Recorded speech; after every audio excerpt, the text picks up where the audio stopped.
Что это для Украины? Меня вот Понимаете, на самом деле, много глядя на то, как правеет Европа, и понимая то, что в случае там краха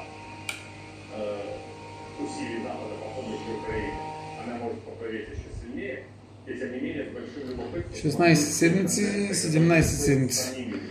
Първо трябва да почваш да го усещаш. Значи, ето това са очите тук.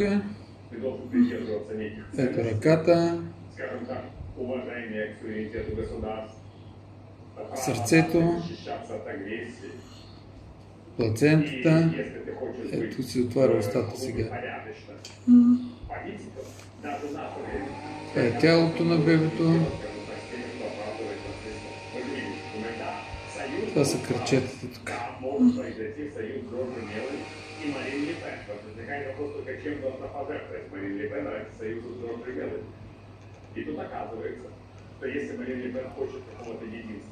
По-вероятно да е момченце и тук има едно бело между краката.